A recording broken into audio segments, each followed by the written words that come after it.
Novedades en el peor caso de filtraciones de información del Pentágono desde Wikileaks. El FBI arrestó a un sospechoso, un joven de 21 años, miembro de la Guardia Nacional Aérea de Massachusetts. Vamos en breve por más detalles hasta Washington. Soy Jenny Pérez, aquí en Berlín, para Deutsche Welle. Destacamos: Jack Teixeira, de 21 años, el primer arrestado en el escándalo de filtraciones del Pentágono. Estados Unidos cree que fue él quien publicó documentos altamente confidenciales de la guerra en Ucrania y otras actividades de espionaje estadounidense. Luis Ignacio Lula da Silva completa su primer día de visita oficial en China con dos incómodas paradas para su aliado de los Estados Unidos. En Shanghái visitó al gigante tecnológico Huawei y acompañó a la investidura de Dilma Rousseff como la nueva jefa del Banco de Fomento de los BRICS. Y la crisis de criminalidad gatilla mano dura contra migrantes irregulares en Chile. El presidente Gabriel Boric señaló que aunque la migración no es un delito, Chile tiene el deber de saber quiénes están en su territorio, en alusión a la medida más polémica, la prisión preventiva.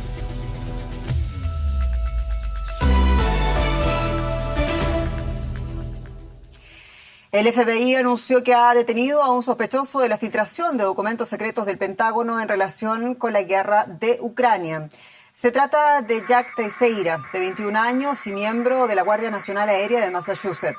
Según el The Washington Post, Teixeira pudo acceder a información desclasificada gracias a su trabajo como técnico informático en una base militar. A continuación, supuestamente los colgó en la plataforma Discord, popular entre aficionados a los videojuegos, con el objetivo de impresionar a otros jóvenes. Y el fiscal general de los Estados Unidos, Merrick Garland, hablaba hace unos momentos sobre la detención del sospechoso. Escuchemos. Hoy, el Departamento de Justicia arrestó a Jack Douglas Teixeira en el marco de una investigación sobre la sustracción, apropiamiento y publicación de información confidencial. Teixeira es empleado de la Guardia Aérea Nacional estadounidense. Los agentes del FBI detuvieron a Teixeira esta tarde sin incidentes. Realizará una comparecencia inicial ante el juzgado del Distrito de Massachusetts. Quiero darle las gracias al FBI, al Departamento de Justicia, a los fiscales y a nuestros compañeros del Departamento de Defensa por su gran labor.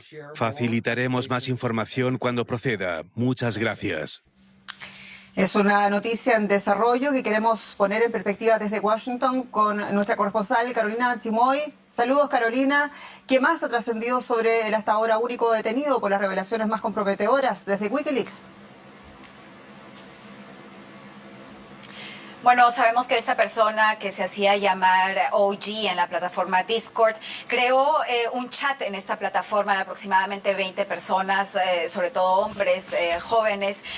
Estos participantes en realidad crearon una especie de grupo que intercambió muchas informaciones, sobre todo durante la pandemia, Jenny. Intercambiaban chistes, intercambiaban conversaciones, la mayoría de ellos aficionados de las armas, aficionados de la guerra, y por eso este fue uno de los puntos y uno de los grupos donde OG quiso mostrarles estos documentos. Uno de los miembros de este chat que habló con el Washington Post dice que dijo que tenía estos documentos en su posesión, que eran documentos del gobierno estadounidense, que el gobierno estadounidense no quería que sean vistos por ciudadanos estadounidenses, pero que lo quería compartir con ellos. Sabemos que este grupo compartía también la fascinación por guerras, jugaban varios videojuegos de guerras, y por eso esta era la temática y este era al parecer el propósito de OG, el sospechoso número uno de haber publicado estas informaciones secretas del gobierno estadounidense. En los documentos, sin embargo, aquellos que las autoridades estadounidenses han dado por auténticos, se mencionan acciones secretas de Estados Unidos hacia países amigos. También, ¿cuál ha sido la reacción de los aliados de los Estados Unidos por este asunto allá en Washington? Exacto, los primeros documentos que fueron colgados en este chat se referían básicamente a la guerra en Ucrania, pero los documentos fueron siendo más y los participantes de este chat dijeron que también incluyeron después documentos que comprometían e informaban sobre las actividades de espionaje que Estados Unidos tenía con aliados como Australia, Corea del Sur, Israel, Ucrania. Todos ellos reaccionaron y claro, están consternados sobre estas informaciones, y es por eso que Estados Unidos ha creado esta gran investigación liderada por el Pentágono y también por el Departamento de Justicia, que están investigando, que son precisamente también los que arrestaron a OG, y estarán dando más informaciones en los siguientes días. Carolina Chimoy, muchas gracias. En Washington. Alemania ha aprobado la solicitud polaca de exportar viejos cazas, aviones alemanes a Ucrania. Polonia había solicitado formalmente a Alemania su permiso para enviar a Ucrania sus MiG-29 procedentes de la Fuerza Aérea de la extinta República Democrática Alemana, la RDA. Ya antes Polonia había enviado 8 de sus aviones de combate a Ucrania, pero hasta ahora ninguno era de origen alemán. El envío de armas de procedencia germana a zonas de guerra requiere la aprobación del gobierno de Berlín. La rapidez de la respuesta alemana, en este caso, contrasta con el amplio debate abierto antes de aprobar el envío de tanques Leopard a Ucrania por parte de terceros países. La ministra de Exteriores de Alemania, Annalena Baerbock, se encuentra en China para iniciar una visita oficial de 3 días. El viaje diplomático se da en medio de las tensiones por el aumento de las maniobras militares chinas en torno a Taiwán y las negociaciones para lograr la paz en Ucrania. Baerbock tiene previsto reunirse este viernes con el homólogo chino Qian Gang y el alto diplomático Wang Yi para conversar sobre el conflicto en la isla taiwanesa que Pekín, recordemos, considera parte de su territorio. La ministra alemana de Exteriores ha advertido que la crisis en la región podría tener consecuencias de largo alcance para todo el mundo. Escuchemos. Una escalada militar en el estrecho de Taiwán, por donde pasan el 50% de las mercancías, sería el peor de los escenarios imaginables a nivel global, pero especialmente para nosotros, una de las mayores naciones industrializadas. Por eso estamos colaborando con otros socios en la región y también en el resto del mundo para reducir la tensión en la zona y evitar que la situación se agudice. También porque nos interesa desde el punto de vista económico.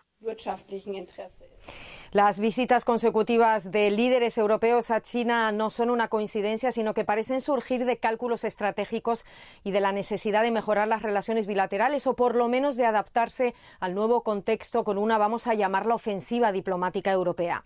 El presidente del gobierno español Sánchez, el francés Macron o la presidenta de la Comisión Europea von der Leyen, solo algunos de los nombres europeos presentes en China en las últimas semanas.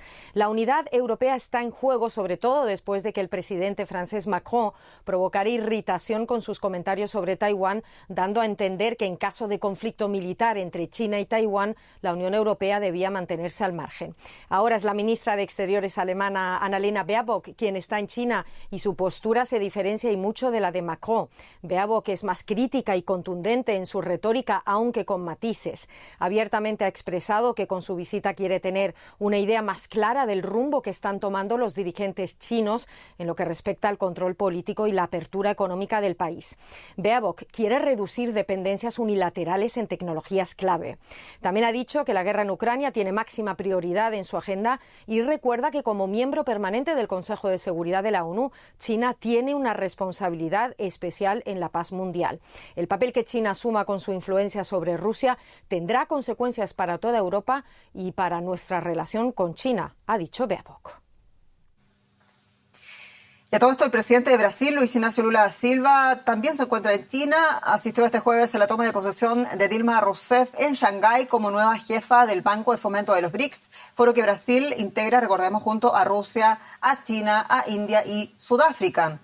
En Shanghái, Lula calificó a Rousseff de mujer fuerte, reivindicó el legado que ambos dejaron en sus presidencias con sus políticas públicas contra la extrema pobreza. Y con este acto, Lula dio comienzo a su visita oficial a China, cuyo objetivo es relanzar las relaciones con el país asiático, principal socio comercial de Brasil desde el año 2009. En este viaje, Lula acompañado de una nutrida delegación de empresarios y altos funcionarios que han mantenido encuentros comerciales en Shanghái este jueves. Lula tiene previsto entrevistarse mañana en Pekín con el presidente chino Xi Jinping. Y seguimos con Adrián Foncillas. Adrián, es una visita que toca varios puntos calientes, para ser bien sinceros, en el nuevo orden geopolítico. ¿Qué nos puedes decir de la visita de Lula al centro del gigante tecnológico Huawei y que ahora sea también brasileña e íntima aliada de Lula, la nueva jefa del Banco de Fomento de los BRICS? Ambos puntos bastante sensibles para Washington. ¿Cuánto compromete todo esto las relaciones de Brasil con Estados Unidos? Bueno, ya se da por descontado que el regreso de Lula iba a devolver la sintonía después del gobierno de Bolsonaro, un confesado anticomunista. Lo relevante es cómo se va a tomar a Estados Unidos esta cumbre, sobre todo después de que en la reciente visita de Lula a Joe Biden no abundara la sintonía. Parece que Lula salió bastante decepcionado por la escasa ayuda económica para la reforestación del Amazonas y la falta de entusiasmo de Biden a su plan de crear un grupo de países neutrales para llevar la paz a Ucrania. Lula ha repetido que no participará en ninguna guerra fría ni tomará partido y es lo suficientemente inteligente para bascular de un polo a otro buscando el mayor rédito. Pero ya hay indicios que pueden inquietar a la Casa Blanca. Las visitas hoy al Banco de los BRICS y sobre todo a Huawei, si no son una bofetada, se le acerca mucho y fue muy relevante el reciente acuerdo firmado con China para evitar el dólar en su comercio bilateral, porque eso no solo ataca a la hegemonía del billete verde, sino que si esa práctica se generaliza, pondrá en peligro la capacidad coercitiva de Washington. Marco Rubio, un senador republicano ultranacionalista, ha clavado el diagnóstico aclarando que en unos años Estados Unidos podría no poder sancionar a ningún país. Adrián Fonsillas, muchas gracias. En Pekín. Gracias a vosotros. Un abrazo.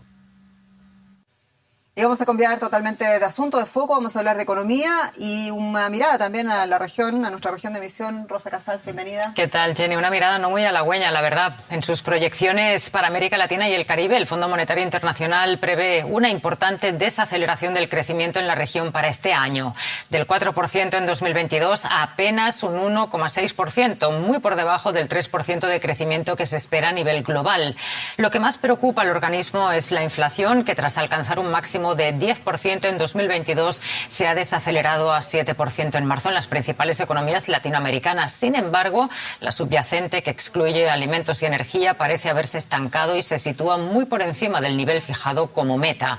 Y las expectativas inflacionarias siguen siendo elevadas. Y dentro de la región, Argentina es una de las economías más castigadas. A la desbocada inflación se suman ahora pérdidas millonarias en el campo. El país ha comenzado a cosechar en abril sus principales cultivos, maíz y soja, pero debido a la peor sequía en 60 años, recogerá un 31% menos que el año pasado, según la Bolsa de Comercio de Rosario. La mala cosecha amenaza con hundir la economía de Argentina. Su gobierno se pregunta cómo dejar de depender de la suerte del clima. Maíz seco y sin cosechar. La imagen se repite por toda Argentina, también en Navarro, en el campo de Federico Schäfer, que cría sus vacas en pastizales naturales, pero les da maíz picado durante el invierno. En septiembre no pudo sembrar el cereal porque la tierra era polvo, y lo que plantó tras unas lluvias de diciembre ahora está tan seco que ni vale la pena cosecharlo. Schäfer decidió que los animales se comieran lo poco que había crecido. Lo que voy a hacer es vender animales para que no se me mueran de hambre en el invierno, porque en este momento no tengo nada con qué suplementarlos en el invierno. Yo tengo cargas de 250 animales promedio, pongámosle, y paso a tener 40, 50. Gente que hace 60 años está en la zona y nunca tuvieron una sequía de estas características. En el segundo trimestre del año en Argentina se cosecha el maíz y la soja, sus dos principales cultivos. Ya sea en grano o convertidos en aceites o harinas, constituyen sus mayores exportaciones. Por eso, cada vez que hay una sequía que arruina la cosecha, como en 2001, 2009, 2012 y 2018, la economía argentina se resiente. El consultor Ricardo Delgado teme que este año se repita esa lógica.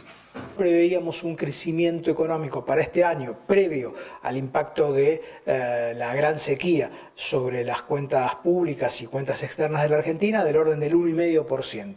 Este año entonces vamos a caer aproximadamente 3 puntos, estimamos entre 15 y 20 mil millones de dólares menos de ingresos en el Banco Central. Esa merma de ingresos elevaría la inflación del 95% en 2022 al 112%. Y dificultaría que Argentina cumpla con el déficit fiscal comprometido con el Fondo Monetario Internacional, advierte Delgado. El economista duda que la menor recaudación tributaria se compense con nuevos ajustes de gastos en un año de elecciones presidenciales. ¿Cómo puede Argentina dejar de depender de una cosecha? Su secretario de Industria, José Ignacio de Mendiguren, presentó hace 2 semanas un plan a 2030 para exportar más productos agroindustriales, energía, minerales, manufacturas, servicios basados en el conocimiento y el turismo. Lo que está haciendo el gobierno ahora, en el caso, es premiar con alivio fiscal, premiar con acceso a divisas, alivio en materia de tasas de interés, a todo lo que es la exportación adicional hasta lo que ahora teníamos. Pero que Argentina, sin dejar de aprovechar su riqueza agrícola, modernice su matriz productiva puede llevar años. En el corto plazo, poco puede hacer para afrontar una mala cosecha. Esta sequía que afectó a Argentina, agravada por el calentamiento global, no solo pone en jaque la economía de este país, sino las perspectivas de que el peronismo mantenga el poder en las elecciones presidenciales de octubre. La pérdida del mercado ruso debido a la invasión de Ucrania y a las sanciones de Occidente contra Moscú ha abocado a muchas empresas alemanas a buscar otros lugares para vender sus productos. La empresa familiar Kieselstein, especializada en fabricar cables de precisión, ha conseguido introducirse en el mercado sudamericano, donde ahora busca la expansión. Cables de aluminio, cobre o hierro. La maquinaria de la empresa Kieselstein en Chemnitz procesa cables con una precisión milimétrica. La empresa familiar es líder mundial del sector. Cuando visitamos a su gerente Jens Kieselstein hace un año, preparaba un pedido por valor de €500,000 para un cliente ruso. Tuvo que cancelarlo por la guerra y registró unas pérdidas de €100,000. Kieselstein decidió reordenarse. Tras ese fracaso comprendió que durante largo tiempo no será posible hacer negocios con Rusia. Ahora su empresa ha comenzado a hacer negocios en Brasil, todo un esfuerzo. Si quiere entrar en un nuevo mercado, hay que cumplir las condiciones necesarias para suministrar el producto en ese lugar. Aún no tenemos a alguien que hable portugués y necesita también alguien allí, un socio. Esos contactos deben buscarse. El jefe de la Cámara de Industria y Comercio de la región de Chemnitz, Christoph Neuberg, asegura que la mayoría de las empresas han conseguido compensar bien la pérdida de encargos procedentes de Rusia. Algunos ven una oportunidad en el futuro proceso de reconstrucción de Ucrania, aunque nadie sabe aún cuándo acabará la guerra con Rusia.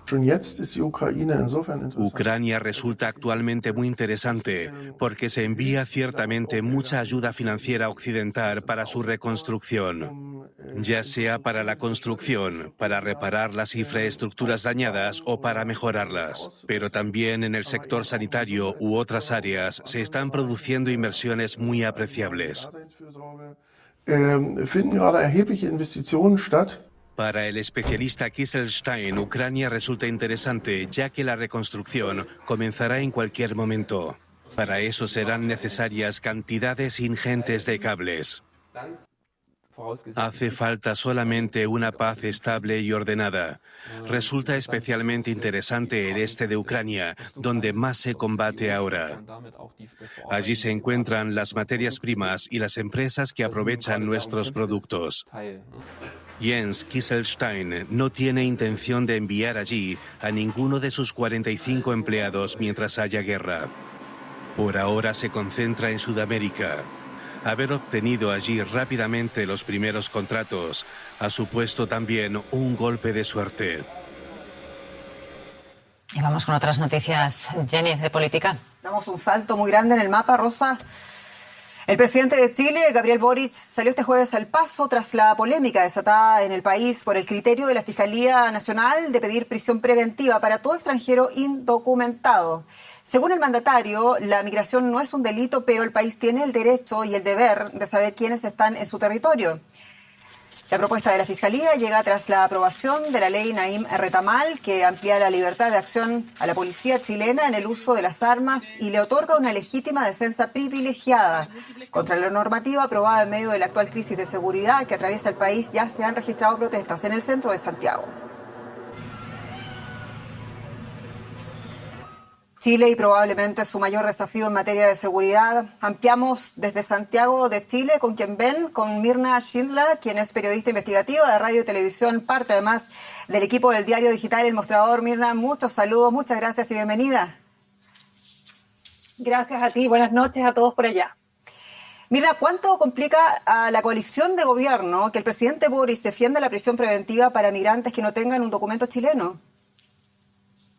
A ver, mira, yo primero quisiera decirte que no es que el presidente haya defendido la medida, sino que ha dicho que, y de hecho dijo dos cosas, ha sido bastante cauto. Dijo, por un lado, que evidentemente no se puede señalar que todos los extranjeros que llegan a Chile, incluso si llegan de manera irregular, vienen a cometer delitos.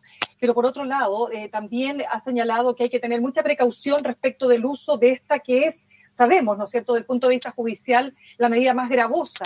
Y por lo tanto yo te diría que esto básicamente tiene que ver con el clima de inseguridad que está viviendo el país, que ha sido muy fuerte. O sea, piensa tú que la policía uniformada, Carabineros de Chile, en solo 3 semanas tuvo 3 mártires, algo que para nosotros como país no se había visto nunca en la historia de los últimos 30 años, hablemoslo así. Entonces yo creo que eso es lo que está presionando, en definitiva, esta y otras medidas. Y todo esto también considerando que el presidente tampoco tiene mayoría parlamentaria en su actual gobierno. Mirna, el crimen organizado importado de bandas de Venezuela, de México, por ejemplo, no es un fenómeno nuevo, lleva años en Chile. ¿Cómo han logrado enquistarse? ¿Es solo acaso un problema de recursos y atribuciones de las instituciones que deben velar por la seguridad en Chile? Mira, yo diría que varios temas ahí, ¿no?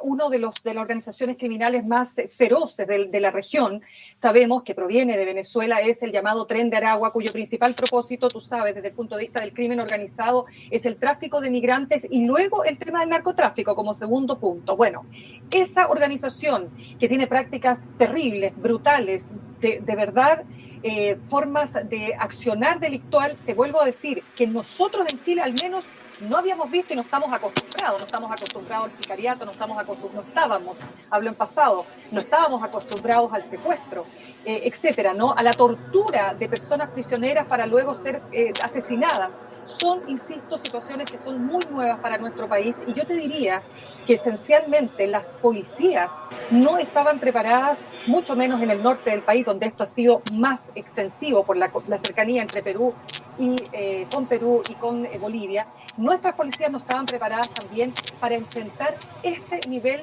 de crimen organizado. Y eso es lo que se ha puesto en evidencia. Una policía que ha estado muy azotada por problemas del tipo, después del estallido social, acusaciones de violación a los derechos humanos, ¿verdad? Corrupción en la policía uniformada, pérdida de legitimidad en la ciudadanía, pero dado el avance de estos delitos que se han cometido en nuestro país, ha logrado, y digo afortunadamente para nuestra democracia, volver a lograr la legitimidad en la población, y eso también es parte de lo que hay que señalar, ¿no?, en favor de la policía uniformada. Se nos va el tiempo, pero tengo que preguntarte, tú lo mencionas, Carabineros como blanco de la criminalidad organizada en Chile. Carabineros de Chile es una institución con pasados escándalos de corrupción, con una serie de denuncias por violaciones a derechos humanos y también con fuertes asimetrías internas, con 2 escalafones, oficiales y suboficiales, siendo estos últimos quienes deben realizar el trabajo de control efectivo, es decir, quienes hoy ponen los muertos en Chile.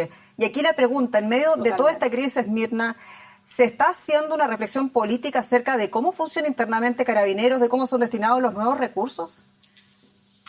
Mira, yo diría que hoy día hay un sector del país que lo único que quiere es hablar de la protección a la policía, lo que está súper bien, pero tú tienes que proteger a la policía a la vez que avanzas en una reforma a la institución que permita dotarla de un trabajo y de una gestión mucho más acorde a las necesidades del momento, no solo del país, sino de la región.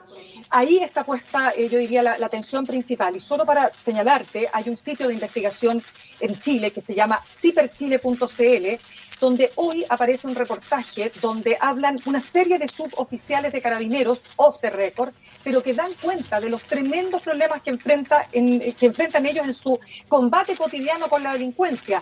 Largas jornadas de trabajo, no se sienten necesariamente apoyados del todo, licencias médicas, no están preparados debidamente, incluso lo dice para ocupar armas, en fin. Entonces, ahí yo te diría que está puesta el desafío más importante para nuestras policías y sobre todo para el clima de tremenda inseguridad que se vive en nuestro país. Mirna Schindler, deseamos mucha suerte a lo que viene en Chile. Muchas gracias por tu tiempo. Un abrazo. Gracias a ustedes. Gracias a ustedes. Y rápidamente a lo siguiente, y es que es el segundo día de Biden en Irlanda del Norte. Hoy vimos un sentido discurso ante el Parlamento en Dublín, donde pidió el presidente de Estados Unidos a Reino Unido trabajar codo a codo con las autoridades norirlandesas para evitar que se vuelva a derramar sangre. Joe Biden comenzó su jornada acompañado por el presidente irlandés Michael Higgins en una ceremonia de plantación de árboles. Y tocando la campana de la paz, su herencia irlandesa siempre presente. Esto es por mis antepasados irlandeses. Y por la paz. La campana conmemora el acuerdo del Viernes Santo, que puso fin a décadas de violencia sectaria en Irlanda del Norte. Pero en su mayor parte el viaje del presidente Biden ha sido alegre, visitando los pueblos de sus ancestros y asistiendo con el primer ministro a un partido del deporte celta Camogie. Somos muy afortunados de tener a un presidente y a una administración de Estados Unidos que tienen un interés activo, si no diario, sí semanal, en los asuntos de Irlanda, uno entre 200 países del mundo. Somos muy afortunados por ocupar un lugar destacado en la agenda del presidente, sobre todo en los asuntos europeos. Esa relación especial estuvo en la mente de Biden cuando se dirigió al Parlamento irlandés. Mi buen amigo Barack Obama, y es un buen amigo, su abuelo, que era zapatero como el mío, partió 5 semanas antes desde el mismo puerto. Ambos compartían la idea de que navegaban hacia una nueva vida y pensaban tal vez que sus bisnietos serían presidentes. Hay algo de cuento irlandés en eso, ¿verdad?